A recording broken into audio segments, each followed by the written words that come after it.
तो आपका my YouTube channel study with tricks में कैसे हो दोस्तों। उम्मीद है आप सभी अच्छे होंगे। चलिए आज हम लेकर के आए हैं यानी कि आप अपना कैसे बीएड या डीएलएड वाले अपना स्कॉलरशिप का रजिस्ट्रेशन कैसे कर सकते हैं। सेटअप बाय सेटअप हम आपके सामने डिस्कस करेंगे। यदि आपने हमारे चैनल को सब्सक्राइब नहीं किया तो हमारे चैनल को सब्सक्राइब कर लें और बेल आइकन को प्रेस कर लें जिससे कि नई वीडियो की नोटिफिकेशन सबसे पहले आप तक पहुँच सके। चलिए वीडियो शुरू करते हैं।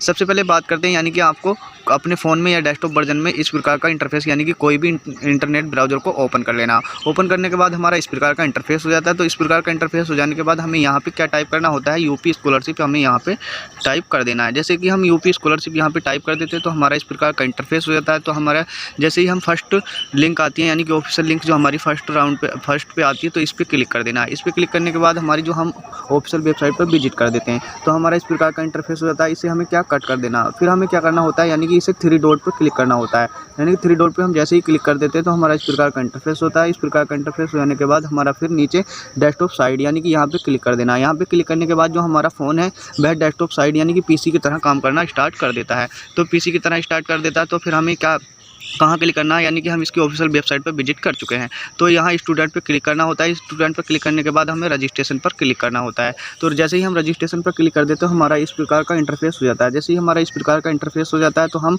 आपको बताएं कि यानी कि समाज कल्याण विभाग द्वारा यानी कि ST और जनरल वाले इन्हीं लिंक पर क्लिक करके अपना रजिस्ट्रेशन कर सकते हैं और OBC जो कैंडिडेट है वह इन लिंक पर क्लिक करके अपना रजिस्ट्रेशन कर सकते हैं। और फिर बात आती है अल्पसंख्यक यानी कि माइनॉरिटी में जो स्टूडेंट आते हैं वो इन पर क्लिक करके अपना रजिस्ट्रेशन कर सकते हैं। अब बात आती है यानी कि जो इंटरमीडिएट तक है वह कहाँ क्लिक करेंगे और जो 10th तक अपना स्कॉलरशिप का फॉर्म हम कर सकते हैं तो वो प्री मैट्रिक पर कर लेंगे और पोस्ट मैट्रिक इंटरमीडिएट के लिए इस पर क्लिक कर देते हैं। और हम आपको बताएं कि post matric other than intermediate यानी कि इंटरमीडिएट से ऊपर की जो क्लासेस है वह है इस पर क्लिक कर देना है। तो हम आपको बताएं कि अल्पसंख्यक का एक स्टूडेंट है उनका रजिस्ट्रेशन यानी कि डीएलएड में एडमिशन है उनका रजिस्ट्रेशन करके हम सेटअप बाय सेटअप आपके साथ डिस्कस करेंगे। जैसे कि इस पर क्लिक कर देना, तो इस पर क्लिक करने के बाद हमारा इस प्रकार का इंटरफेस हो जाता है। तो इस प्रकार का इंटरफेस हो जाता है तो हम सबसे पहले फर्स्ट पे आता है हमारा डिस्ट्रिक्ट सेलेक्ट करना। तो जैसे ही हम अपना डिस्ट्रिक्ट सेलेक्ट कर लेते हैं तो हमारा जो डिस्ट्रिक्ट है हम उसको सेलेक्ट कर लेते हैं। तो जैसे ही हमने अपना डिस्ट्रिक्ट सेलेक्ट कर लेना, फिर हमें यहाँ यानी कि शिक्षण संस्थान किस कॉलेज से हमारा एडमिशन है उसी कॉलेज को यहाँ पे सेलेक्ट कर लेना। जैसे ही हम इस पर क्लिक करते हैं तो हमारा इस प्रकार का इंटरफेस हो जाता है। तो इस प्रकार का इंटरफेस हो जाता है तो हम आपको बताएं कि इसे हमें अपने जिस कॉलेज से हमने अपना एडमिशन लिया हुआ उसे हमें सेलेक्ट कर लेना। जैसे हम आपको बताएं कि धर्म Singh district institute of education and training can't Moradabad यानी कि डाइट कॉलेज जो कांट में है उसमें हमारा रजिस्ट्रेशन है तो इस पर क्लिक कर देना है। जैसे ही हमारा ये क्लिक हो जाता है तो हमें अब वर्ग जाति समूह कर लेना है यानी कि हमारा अल्पसंख्यक से हैं तो हम अल्पसंख्यक सेलेक्ट कर लेते हैं। फिर हमें यहाँ धर्म सेलेक्ट करना होता है यानी कि हम धर्म पे क्लिक करते हैं तो हमारा यानी कि हमारी साइट थोड़ी बिजी है तो जैसे ही हम धर्म पे क्लिक करते हैं तो हमारा धर्म यानी कि मुस्लिम है तो मुस्लिम का सेलेक्ट कर लेना है। फिर यहाँ पे हमें अपने स्टूडेंट का नाम डाल लेना है यानी कि आपके स्टूडेंट का कोई भी नाम है यानी कि जो भी आरिफ है या वो फादर नेम उनके फादर नेम का नेम यहाँ पे फिल कर देना है। और फिर हम बताएं यानी कि मदर नेम का यहाँ पे फिल कर देना है और उसकी जो डेट ऑफ बर्थ है वह यहाँ पे फिल कर देनी है। और हाई स्कूल का जो सर्टिफिकेट है उसके अकॉर्डिंग यहाँ डेट ऑफ बर्थ फिल करनी होती है। और फिर यहाँ पे लिंक सेलेक्ट कर लेना जो भी यानी कि मेल है तो मेल और फीमेल है तो फीमेल। तो फिर हम आपको बताएं कि अगला सेटअप यानी कि आपको यह सेलेक्ट कर लेना है। यह सेलेक्ट करने के बाद फिर आपको यहाँ पे ये वर्ष यानी कि हाई स्कूल किस ईयर किया है आपने तो वह सेलेक्ट कर लेना है। जैसे कि हमने किया था 2021 को किया, 2021 यानी कि 16 में किया तो 16 कर लेना है।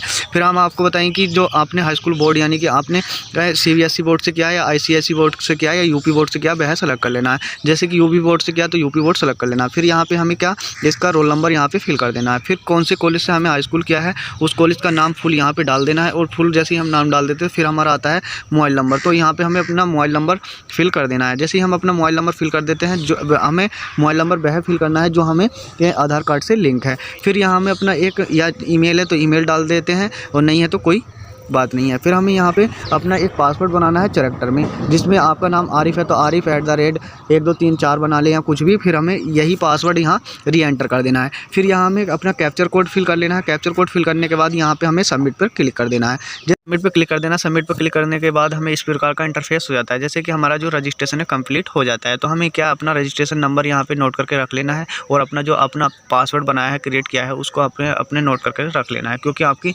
लॉगिन ID वही हो जाती है। तो हमें यहाँ पे अपना रजिस्ट्रेशन नंबर और पासवर्ड डेट ऑफ बर्थ और यहाँ अपना पासवर्ड जो हमने क्रिएट किया था और फिर यहाँ कैप्चर कोड यहाँ डाल देना है। जैसे ही हम यहाँ सबमिट करते हैं तो हमारा जो पॉपअप विंडो यानी कि हमारी लॉगिन ID हमारी डैशबोर्ड ओपन हो जाती है। पे क्लिक करते हैं तो हमारा डैशबोर्ड की साइड की तरह हमारा आवेदन पत्र ओपन हो जाता है। तो हमें यहाँ पे क्या क्लिक करना होता है, छात्रवृत्ति आवेदन पत्र यहाँ पे क्लिक कर देना है। जैसे ही हम यहाँ पे क्लिक करते हैं तो हमारा इस प्रकार का इंटरफेस हो जाता है। इस प्रकार का इंटरफेस हो जाने के बाद हमें अपना यह ऑप्शन हमें 6 सेटअप में कंप्लीट करना होता है। नंबर 1 हम बात करते हैं, यानी कि हमें रजिस्ट्रेशन यानी कि जो हमारा कंप्लीट हो चुका है, और सेक्शन यानी कि आपकी क्या क्वालिफिकेशन है इसके बारे में डिटेल में देना होता है। और फिर आपका आ जाता है निजी, यानी कि आपका एड्रेस के वगैरह इसमें देना होता है। और फिर हमें बैंक डिटेल में, और फिर शुल्क प्रतिपूर्ति और गत वर्ष का, यानी कि आपका क्या रिजल्ट रहा था, कितनी % आपकी थी। और यदि आप अल्पसंख्यक हैं तो अल्पसंख्यक के लिए एक ऑप्शन एक्स्ट्रा खुलता है, अन्यथा यदि आप जनरल OBC SC ST से हैं तो ये आपको ऑप्शन नहीं मिलेगा।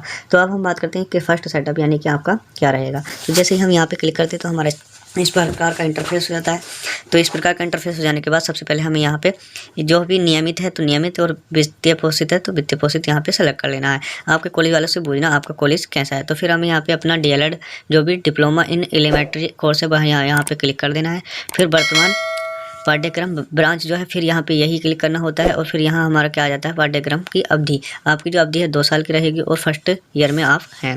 फिर आपको आता है क्या प्रवेश लेटर, फिर क्या प्रवेश लेटर आपको एंट्री के आधार पर मिला है तो यस कर देना है। फिर यहाँ पे हमें क्या करना है, यानी कि यदि आप आवासीय हैं तो आवासीय करना है, और दिवा छात्र हैं तो आपको दिवा छात्र करना है। यदि आप हॉस्टल वगैरह से करने तो आपको वो यहाँ आवासीय ही सेलेक्ट करना है। फिर बात आती है यानी कि वर्तमान पाठ्यक्रम के प्रथम वर्ष में कक्षा का तिथि इसमें फिल करनी है, यानी कि आपको क्या फिल कर देनी है, 11/10/2021 यहाँ पे फिल कर देनी है। और फिर पाठ्यक्रम की ये रूप में तिथि फिर यहाँ पे फिर यही क्लिक कर देनी है, यानी कि यही फिल कर देनी है। फिल करने के बाद फिर आपका आता है विश्वविद्यालय बोर्ड में आपका पंजीयन क्रमांक क्या है।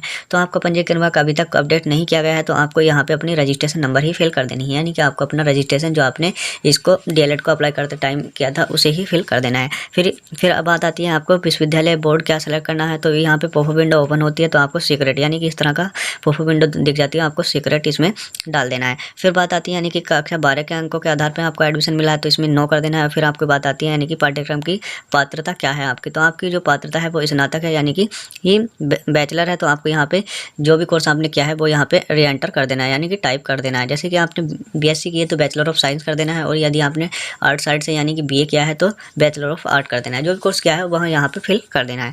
फिर बात आती है यानी कि आपके ऑप्शन बंद हो जाते हैं, यह नहीं खुल पाते हैं। फिर आपकी बात आती है ऑप्शन नंबर 19 पे। तो आपको यहाँ पे अपनी क्वालिफिकेशन मार्क्स देने होते हैं, किसी वर्ष आपने किया है तो आपको, जैसे कि नंबर 1 पे हाई स्कूल है, हाई स्कूल कौन से ईयर में किया है, और पूर्णांक कितने का था, और प्राप्तांक कितने हैं, और प्रतिशत कितने हैं, और कौन से बोर्ड से आपने किया है, ICSE बोर्ड से किया है या CBSE बोर्ड से किया है, जिसमें भी, या UP बोर्ड से किया है, वो यहाँ पे फिल कर देना है। फिर नंबर 2 बात आती है इंटरमीडिएट की, यह भी इसी तरह भरा जाता है। और फिर नंबर 3 आती है ग्रेजुएशन। तो आपको ऐड न्यू पे क्लिक कर देना है, तो फिर एक आपका न्यू ऐड हो जाता है। फिर आपको यहाँ पे क्वालिफिकेशन डाल देनी है ग्रेजुएशन की भी, सेम कितना पूर्णांक था, कौन से ईयर में आपने कंप्लीट किया है, और कितने प्रतिशत आपके बन रहे हैं, और कौन सी संस्थान या यूनिवर्सिटी से आपने रिजल्ट लिया है। फिर आपको यहाँ पे कैप्चर कोड फिल कर देना है। फिर एग्री पे क्लिक कर देना है। एग्री पे क्लिक करने के बाद फिर सबमिट पे क्लिक कर देना है। जैसे ही हम सबमिट पे क्लिक करते हैं तो हमारा इस प्रकार का इंटरफेस हो जाता है, यानी कि हम नेक्स्ट सेटअप पर आ जाते हैं। जैसे ही हम नेक्स्ट सेटअप पर आते हैं तो हमें यानी कि यहाँ निजी विवरण देना होता है। ऑप्शन नंबर यह हमारा आता है 18। तो इसमें हमें अपना एड्रेस फिल कर देना है, और फिर यदि आपका पत्र व्यवहार का पता सेम है तो यहाँ पे सेम पे, यानी कि ऑप्शन पर टिक कर देना है कॉलम पर, तो आपका सेम है। यदि आपका चेंज है तो आपको यहाँ फिल कर देना है। फिर बात आती है विकलांग, यानी कि यदि आप विकलांग डिसेबिलिटी हैं तो यहाँ पे यस कर देना है, और फिर आपको यह डिटेल फिल कर देनी है। फिर यहाँ पे आपको यानी कि कैप्चर कोड फिल करना है, फिर एग्री करना है, फिर यहाँ पे अपडेट कर देना है। जैसे ही हम अपडेट करते हैं तो हमारे इस प्रकार का, यानी कि हम नेक्स्ट पेज पर आ जाते हैं। तो नेक्स्ट पेज क्या आता है, हमारा बैंक विवरण होता है। तो बैंक विवरण यानी कि बैंक का नेम यहाँ सेलेक्ट कर लेना है, फिर यहाँ डिस्ट्रिक्ट सेलेक्ट कर लेना है, और ब्रांच आपकी कहाँ की है ये सेलेक्ट कर लेना है। फिर यहाँ पे आपको अपना खाता संख्या एंटर कर देना है, और यहाँ फिर री एंटर करना है, यानी कि कंफर्म कर लेना है। री एंटर करने के बाद फिर कंफर्म करते हैं। कंफर्म करने के बाद यानी कि जो आपका IFSC कोड है, डिस्ट्रिक्ट और ब्रांच जैसे सेलेक्ट करते हैं तो आपका IFSC कोड यहाँ पे ऑटोमेटिकली जनरेट हो जाता है। फिर यहाँ पे बैंक पासबुक यानी कि ऑप्शन नंबर 7 में अपना जो एंटर नेम है आपका वह यहाँ फिल कर देना है। फिर यहाँ कैप्चर कोड डालना है, और फिर एग्री करना है, फिर यहाँ पे अपडेट कर देना है। जैसे ही अपडेट करते हैं तो हम नेक्स्ट पेज पर आ जाते हैं, यानी कि फिर आता है हमारा शुल्क संबंधित विवरण। तो आपका जो भी नॉन रिफंडेबल शुल्क है वह यहाँ पे फिल कर देना है। ये आपको कॉलेज में पता करके पता चलता है, यानी कि अपना कितना रिफंडेबल शुल्क है। जैसे कि आप डाइट कॉलेज से कर रहे हैं तो किसी भी, तो आपको 77 तो यहाँ पे फिल कर देना है। और यदि आप प्राइवेट कॉलेज से इसमें एडमिशन कर रहे हैं तो आपको कॉलेज में विजिट करके आपको वहाँ से मालूम करके ही पता चलेगा आपको कितना रिफंडेबल शुल्क फिल कर देना है। फिर यहाँ पे कैप्चर कोड फिल करना है, फिर एग्री करना है, फिर यहाँ पे अपडेट पर क्लिक कर देना है। जैसे हम अपडेट पे क्लिक करते हैं तो हमारा गत वर्ष का विवरण आ जाता है। तो यहाँ पे अपना गत वर्ष का विवरण यहाँ फिल कर देना है। पास और यदि आपकी वार्षिक प्रणाली तो वार्षिक प्रणाली, और फिर यहाँ पे अपना कितने मार्क्स हमने लाए हैं और कितने का पूर्णांक था और कितने प्रतिशत यहाँ पे बन रहे हैं, और फिर यहाँ पे अपना शिक्षण संस्थान का एड्रेस और क्या कौन से कॉलेज से क्या यहाँ पे फिल कर देना है। फिर यह बात आती है यानी कि आपको कैप्चर कोड फिल करना है, फिर एग्री करना है, फिर अपडेट कर देना है। फिर आपको एक न्यू पेज ओपन होता है, यानी कि आप ओबीसी SC ST से हैं तो आपको नहीं मिलेगा, यानी आप माइनॉरिटी से कर रहे हैं तो यह मिलेगा। तो इसमें आपको कुछ नहीं करना है, इसे अपडेट कर देना है, सबमिट कर देना है। जैसे ही हम इस पर क्लिक करते हैं तो हमारा ग्रीन टिक इस पर टिक हो जाते हैं। फिर यहाँ पे हमें फ़ोटो क्लिक करना है। फोटो क्लिक करने के बाद हमारा जो सेटअप हम कंप्लीट कर देते हैं उस पर ग्रीन टिक आ जाते हैं। तो फिर बात आती है यानी कि आ जाती है। तो ये हम नेक्स्ट वीडियो में बताएंगे, वीडियो को ज़्यादा लंबा ना करते हुए। तो बन रही है हमारी वीडियो के साथ और चैनल को सब्सक्राइब कर लें। यदि आपको हमारी वीडियो अच्छी लगी हो तो नेक्स्ट वीडियो में बताएंगे आ जाती का कैसे वेरीफाई करते हैं और OTP ऑथराइजेशन यानी कि आधार कार्ड से ऑथराइजेशन